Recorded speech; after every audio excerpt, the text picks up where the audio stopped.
hərdən sizin YouTube-a girib videolarınıza baxıram, izləyirəm. Bir sıxıntım olanda, yəni biraz yüngüllük tapıram. Bir sual verəcəm. Sıxıntıların insana xeyri var. Bunları bilsək, həyatda xoşbəxt yaşayarıq. Bunu siz demişsiniz. İstəyirəm bu barədə bir giriş edərdik. Bilirsiniz, insan sıxıntısız mövcud ola bilmir. Bu, insan həyatının qaydasıdır. Belə bir misal deyək, məsələn, bir insan üzgüçülüyü öyrənmək istəyirsə, mütləq dənizə baş vurub su ilə mübarizə aparmalı və o çətinlik prosesində onun daxilində onu üzmək qabiliyyəti üzə çıxır.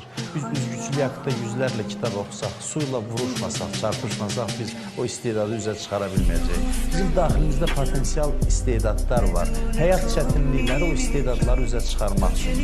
Yəni, istənilən bir oyun o zaman cazibəli olur ki, biz maneə ilə qarşılaşırıq. Məsələn, futbol oyunu geniş yayılmış bir oyundur. Təsəvvür edin ki, meydan boş olsun, topu bir nəfərə ver və denən ki, get boş qapıya vur.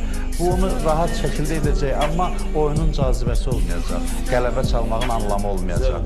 Zövq olmayacaq. Həyatda təxminən belə bir şeydir. Biz həyatda maneələrlə, sıxıntılarla qarşılaşırıq ki, onları aşmaqla özümüz inkişaf edək və həyatın da gözəlliyi bundadır. Yoxsa, inanın, çətinliksiz həyat sıxıcı olar, üzücü olar. Düzdür, biz problemlərdən qaçırıq, amma həyatı problemləri ilə sevməyi bacarmalıyıq. Quranda qeyd olunur, ləqəd xələqnəl insənə fi kəbəd. Biz insanı sıxıntıda yaratdıq, çətinlikdə yaratdıq. Və bu insanı əziyyətə salmaq üçün deyil. Allah bizi əziyyətə salmaq üçün yaratmayıb. Biz əbədi xoşbəxtlik üçün yaranmışıq, əbədiyyət üçün yaranmışıq. Və qısa ömür müddətində biz o əbədiyyətə səfər hazırlığı görməliyik. Yəni, biz ruhən böyüməliyik ki, uca bir aləmə köçə bilək. Bizim ruhumuzla Allah arasında bir mütənasiblik yaranmalıdır ki, biz Allahla görüşəcəyik axı.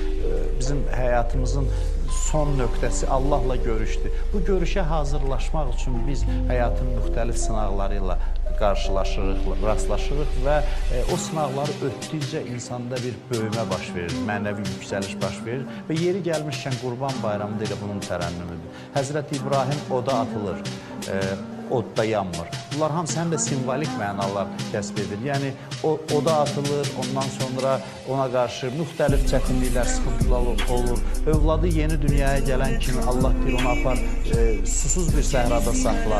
Ondan sonra övladını qurban kəs və bütün bunları keçəndən sonra bu mərhələləri Allaha yaxınlığın şirinliyini dadır. Yəni, vüsal şirinliyini dadır və Quranda qeyd olunur ki, biz onu imam qərar verdik. Yəni, o imamət rütbəsinə ucaldı.